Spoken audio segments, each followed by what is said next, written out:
Senhor presidente, queridos colegas, eu também não poderia deixar de me manifestar aqui, parabenizar a proposição e dizer que ter convivido a legislação passada aqui durante 4 anos, junto com o vereador Renato, foi uma experiência muito bacana, foi um aprendizado, né?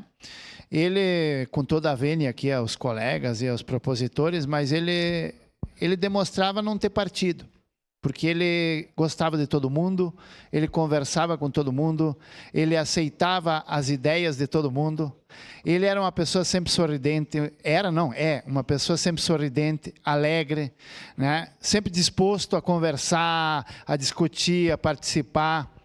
Quando a gente tinha alguma dúvida, conversava com ele, ele estava sempre pronto para explicar as coisas que a gente precisava.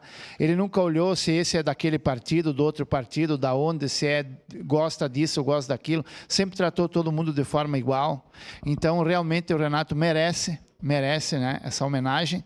E, Renato, sinta-se abraçado e posso te dizer, sim, que você faz muita falta nessa casa. Um grande abraço. Obrigado, vereador Fantinel. Encerrada a discussão e votação, declaro abertas as inscrições para a declaração de voto. Com a palavra a vereadora Daiane Mello, para declarar voto.